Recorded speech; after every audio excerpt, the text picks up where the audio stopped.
Everything else roughly compared to the previous 3.2 manifold turbos battery is where it used to be. What is clear and obvious, and one of the guys made a notice here, is that plastic timing case covers suggest a revision of the timing belt timing chain compared to chains which is on the 3.2 litre engine. It's got a vacuum pump on a different side of the motor now in front of the turbo, whereas it used to be on the front of the old motor on the passenger side.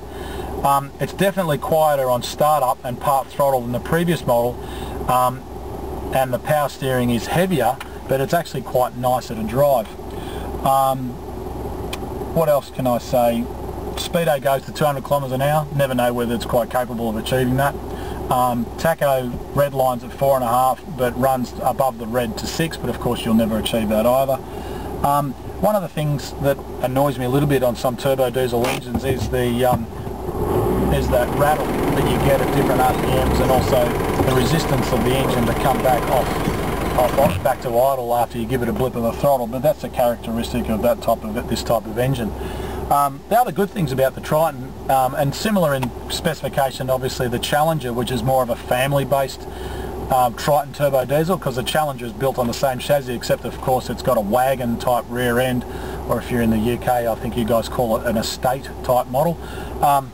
The Triton's obviously got 5 seats for seat belts, passenger side SRS airbag. I don't think it has side curtain airbags, which there's no indication that it does. Obviously steering wheel airbag as well. But I would think in a modern day car, if the Challenger model, which we'll be doing some more testing shortly, I would certainly hope as a family orientated model that car would obviously come with more airbags than the Triton. The seat material I just wanted to comment on is actually quite slippery, and I actually noticed this morning that my laptop bag sitting on the seat was tending to slide around a bit, and on this particular seat I am not sitting in the seat, I'm sitting on it. Maybe Mitsubishi is designing the cars for bigger bodied people than maybe what I am. I'm not so sure there. Plenty of leg room. I've got the seat all the way back, but still pretty good in its position. I'm not sitting up too. I know some people put a lot of a centre console in here for CB radio and things like that, which does tend to make you feel a little bit more claustrophobic, but the seating position is quite good, and it does have height adjustable steering wheel, but not reach. One of my pet hates is the fact that the passenger and the driver's side window's got auto down but doesn't have auto up.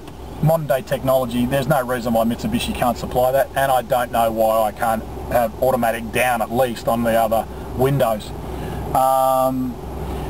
The car does have a ASC off button, but remember automatic stability control, the ASC, if you do put it in the off position, is not really off. There is no model that I'm aware of that allows you to completely turn off stability control in any modern day car, and just interestingly, by holding the button on for any length of time doesn't turn it down any further. If this was a Mitsubishi Evo X or some of the other model sedans, if you hold the button down for longer or press it in a certain sequence, it will actually turn the stability control further off, but again, never fully off. That's about it for this particular model. I really want to encourage you to watch our other updates where we do more modifications on this particular car. Remember, first and foremost, ECU upgrade using Ecutech software is the way to go if you want better fuel economy, torque, power, drivability. After that, small modifications to the exhaust system will reduce some of the back pressure and allow more grunt to be had. Then there are other obvious modifications which can be done with the front mount intercooler. The intercoolers on these models are actually quite small. Upgrading it to a larger front mount under heavy load will provide more cooling efficiency, as well as the ability to flow more exhaust gas. Don't fall into the trap of thinking more boost will generate more grunt. Turbo diesel engines don't work that way. They're completely different to passenger or turbo petrol engines. Horsepower and torque on a diesel engine is directly related to the injector timing, fuel, the way the fuel is injected, comp ratio and all that kind of stuff. Unfortunately, there are people out there that try to put boost controllers on these cars, and all they end up doing is blowing a hell of a lot of smoke. There are other interceptor style alternatives which in some ways are a little bit cheaper than a proper ECU upgrade.